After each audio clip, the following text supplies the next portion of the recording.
that's been left unresolved. And I know Joy has been very committed to this issue,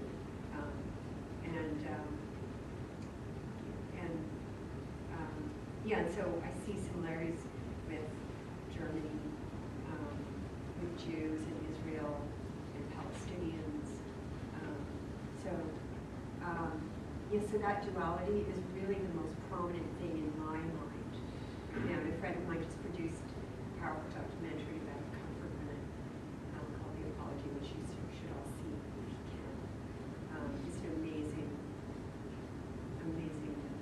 film about 3 comfort women from the Philippines, from China, and from Korea. 3 survivors and their stories. When I read 100 Million Hearts, one of the things that really hit me and opened my eyes was the experience of Japanese Canadians who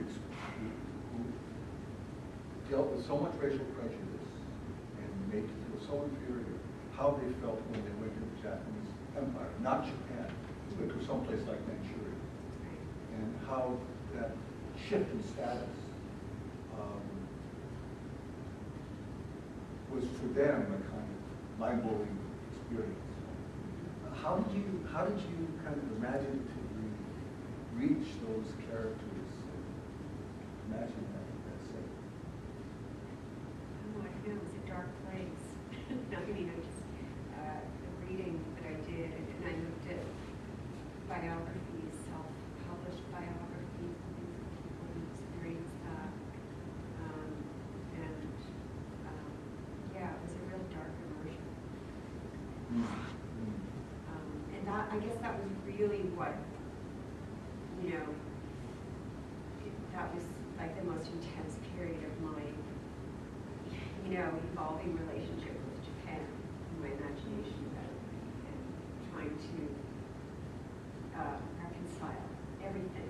You know, my parents as victims, and being mistaken as Japanese, you know, and of course for people who were repatriated, and I mean, there's so much that comes out in this novel. So to me, it's like it's endlessly complex and fascinating, and there's so much yet to be mined and explored. But I think it's helpful to look at other literatures, other diaspora literatures, to sort of understand dualities and contributions. Yeah, Lynne, I mean, your novel is, I think, of all the Japanese Canadian novels I've read, the one which looks at Japan in most detail, and imaginatively bridges, in a sense, these different groups, whether they're white, Japanese American, or Japanese Canadian, or Japanese, and kind of mixes that together. How, when you think of Japan, I mean, you spent the most time in Japan, you learned the language, you read the literature, and translated. But how, in that process, has Japan kind of become, is part of your kind of literary lens? Is it I'm interested in how you arrive at that, how you see it. Well, it's a difficult question because I don't really know myself, but I think when I started writing, I started by writing short stories, and I tried setting them in Japan. It was a way of creating a kind of distance because it's so hard to write. So, creating a distance to what? To any subject, you know, like, want to write a short story, what am I going to write about? Kind of hard, Yeah. right? So then you think, oh, I'll set it in Toronto or this and that, and you know, there's that. But also sometimes it's helpful to set some distance.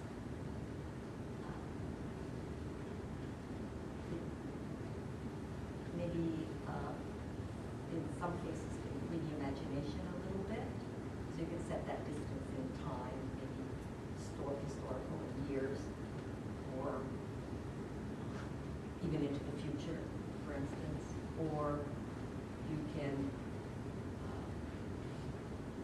create that distance by writing in the voice of a man, or whatever, right? So in my case, I started by writing short stories set in Japan. It was a way of kind of tricking myself into writing.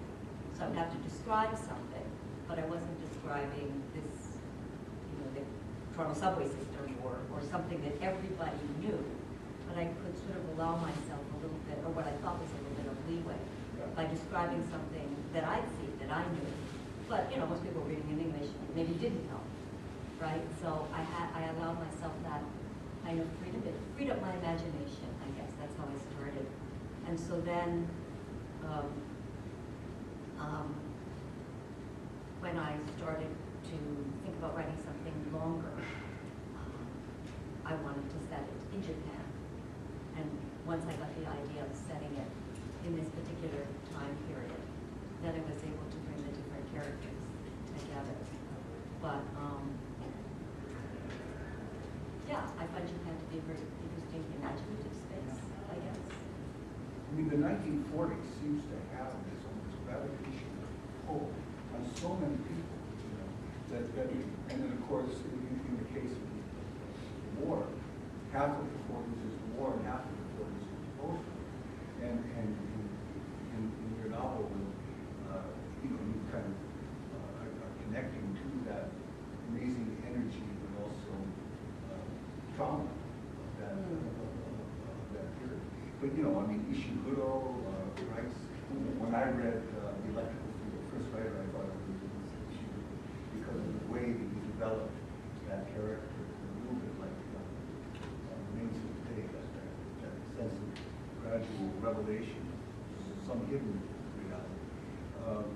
But that's also where, in a sense, a lot of the riddles, the diagnoses for the things that followed, right, seem to be rooted. Certainly for my family too. My dad, during the war, obviously he never talked about it, but that for him changed him, and therefore changed me to some extent. When I talked to Haruki Murakami about this, he felt the same way about his father. And I talked to him right after he finished writing White Upper, and I think to some extent that White Upper book too is stories my father never told me. So that period seems to draw our interest. I don't know if this extends to you, Leslie. Is it the same? Or is it my relationship to Japan? Well, I visited Japan once. I taught English there during my undergraduate days. And this is something that I touch on to some extent in my memoir. And for me, the experience there was one of quite extreme estrangement, I would say, because I don't speak a word of Japanese, yet everyone, just like in restaurants, of course, expected that I would. And then to complicate matters, I was traveling with, my Jewish Caucasian boyfriend, who's perfectly fluent in Japanese. So he's translating everything for me.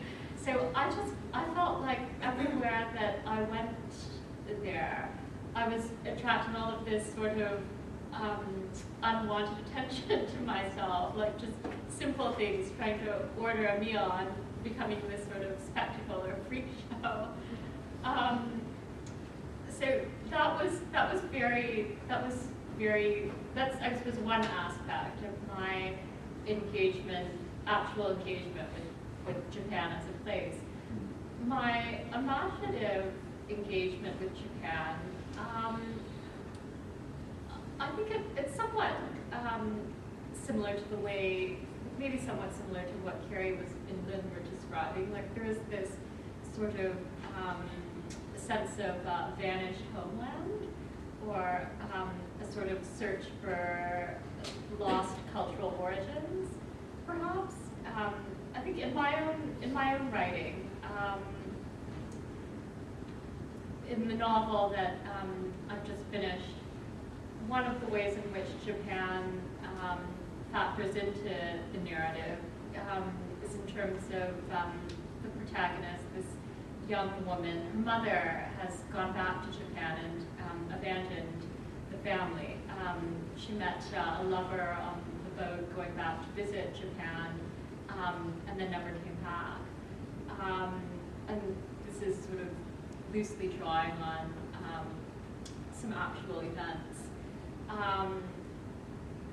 For me, like one thing that sort of comes to mind whenever I think of Japan is this doll that my grandmother brought back from Japan on her first visit when she was a teenager in the 1930s.